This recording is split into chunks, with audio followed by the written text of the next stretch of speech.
बिस्मिल्लाहिर्रहमानिर्रहीम। देखो भाई, शब जुमा है, हर जुमेरात को 3 बातें याद दिलाई जाती है। नबी करीम सल्लल्लाहु अलैहि वसल्लम का पाक इरशाद है कि जिसने जुमा के दिन सूरह कहफ पढ़ी, उस हफ्ते में जितने भी फितने होंगे अल्लाह हिफाजत फरमाएगा। यहाँ तक कि दज्जाल निकल जावे ना तो अल्लाह उसके फितने से भी हिफाजत करेगा। और हमारे नबी फरमाते हैं कि दुनिया में सबसे बड़ा फितना दज्जाल का फितना है। इसलिए फिक्र करे, जिम्मेदारी समझे, बहुत बड़ा फायदा है। अल्लाह फितनों से हिफाजत करेगा। हमारे पास 24 घंटे, जुमेरात की मगरिब से लेकर जुमा की मगरिब तक, और आधा पारा है, 15वें पारे में सूरह कहफ है। हम इसकी जरूर तिलावत करें, अपने घरों में भी बताएं, दोस्त अहबाब को भी कहें कि फितनों का जमाना है। मेरे भाइयों, इंसान फितने में आ जाता है तो खलास हो जाता है, इसलिए जरूर इसको पढ़े। दूसरे नंबर के ऊपर है सूरह दुखान, 25वें पारे में है, सिर्फ 3 रुकू, 5 से 7 मिनट का मसला है।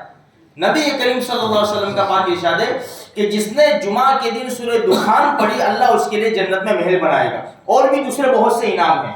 तीसरे नंबर के ऊपर है दुरूद शरीफ, उसके बगैर तो हमें चारा ही नहीं है। जितना दुरूद शरीफ पढ़ेंगे ना, इतने हमारे मसाइल हल होंगे। और सबसे बड़ा फायदा ये होगा कि ज्यादा से ज्यादा दुरूद शरीफ पढ़ने वाले को अल्लाह के रसूल का पड़ोस नसीब होगा। इसलिए चलते फिरते, उठते बैठते, काम काज करते हुए हम दुरूद शरीफ पढ़ा करें। अब नमाज के 1-2 मसले देखो। नमाज में किरात, अगर हम इमाम के पीछे नमाज पढ़ते हैं तो हमें किरात नहीं करनी है, न सूरह फातिहा पढ़नी है, न कोई सूरत पढ़नी है। बाज़ मर्तबा इंसान इमाम के पीछे पढ़ लेता है, या तो कभी गुनगुना लेता है साथ में अलम तरा कैफ़ फ़अल रब्बुका, तो वो सूरत तो आती है तो साथ साथ में पढ़ लेता है। हमें इजाजत नहीं है। इमाम के पीछे रुकू की तस्बीह पढ़ेंगे, सजदे की तस्बीह पढ़ेंगे और तहियात वगैरह सब पढ़ेंगे, लेकिन किरात इमाम के पीछे नहीं पढ़ेंगे। हाँ, अगर इमाम के पीछे नमाज पढ़ी और हमारी 1-2 रकात चली गई, जब इमाम साहब दोनों तरफ सलाम फेरेंगे ना, तब हम खड़े होंगे। ये भी मसला याद रखिए, जब हमारी अगर रकात गई है तो एक तरफ इमाम सलाम फेरे तो हम खड़े हो जाते हैं। अगर सज्दे सावा करना होगा तो इमाम को वो एक तरफ सलाम फेर के सज्दे में जाएंगे, हम खड़े हो जाएंगे। तो दोनों तरफ सलाम फेर दे इमाम, उसके बाद हम खड़े होंगे। अब खड़े होने के बाद हम अकेले हो गए, अब किरात करनी है। इमाम के पीछे हम नमाज पढ़ रहे, 1-2 रकात चली गई, जब इमाम के सलाम फेरने के बाद अपनी नमाज पूरी करेंगे ना, तो नमाज इस तरह शुरू करेंगे, इस तरह पढ़ेंगे जिस तरह शुरू कर रहे हैं। खड़े होते ही अल्लाह अकबर कहते ही पहले सना पढ़ेंगे, सुभानक अल्लाहुम्मा, फिर आऊज़ु बिल्लाह, बिस्मिल्लाह, अल्हम्दु, और फिर कोई सूरत पढ़ेंगे। हाँ, अच्छा, इसी तरह अकेले नमाज पढ़ रहे हैं तो अकेले नमाज पढ़ने वाले को किरात करनी है, पूरी सब करनी है।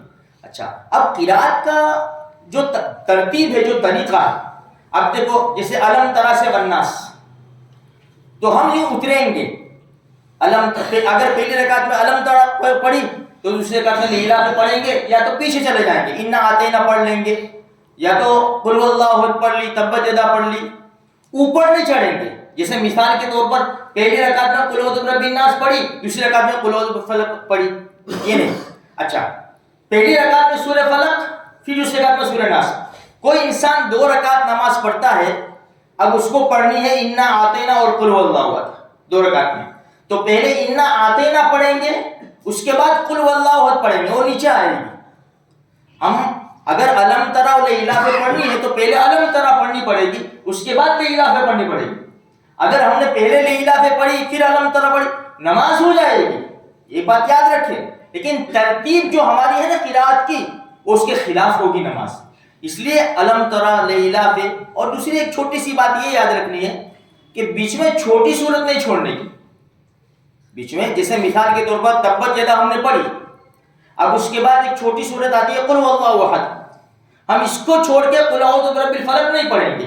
बीच में छोटी सूरत नहीं छोड़ देने की, नमाज हो जाएगी, लेकिन वो जैसे मैंने कहा ना, किरात की तरतीब के खिलाफ होगी। तो हम थोड़ा सा जहन में रखें, इमाम के पीछे हम किरात नहीं करेंगे। अगर इमाम के पीछे नमाज पढ़ी और हमारी रकातें गई और रकातें पूरी कर रहे, उसमें हम किरात करेंगे। और उसमें अगर हमसे भूल हो जाए तो हम सज्दे सावा भी करेंगे।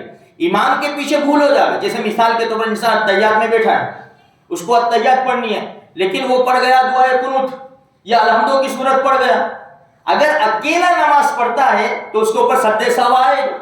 इमाम के पीछे नमाज पढ़ रहा है, اور اتحیات کی جگہ الحمدو پڑھ گیا، کوئی حرج نہیں. امام کے پیچھے غلط ہوئی، ہمیں سجدہ سہو واجب نہیں ہے. اگر امام کی غلطی ہو گئی تو سب کے اوپر سجدہ سہو آئے گا. لیکن اکیلے نماز پڑھتے ہیں، بھائی امام سے 1-2 رکعت چلی گئی، وہ نماز پڑھتے ہیں، وہ رکعت پوری کرتے ہیں، یا تو ہم اکیلے نماز پڑھتے ہیں اور ایسی اگر بھول ہو جاوے نا تو ہمیں سجدہ سہو کرنا پڑے گا. ہم علماء سے مسائل پوچھ کے کریں گے تو انشاءاللہ بہت آسان ہو جائے گا. کوئی بھی چھوٹا سا مسئلہ انہیں شرمانے کا نہیں میرے بھائیو. فوراً کسی بھی حافظ صاحب کو، مولوی صاحب کو جو جاننے والے ہیں مسائل بتاتے ہیں، ہم ان کو پوچھ لیں گے تو ہماری نمازیں کامیاب ہو جائے گی. اللہ مجھے آپ کو سارے مسلمانوں کو توفیق بخشے. آمین.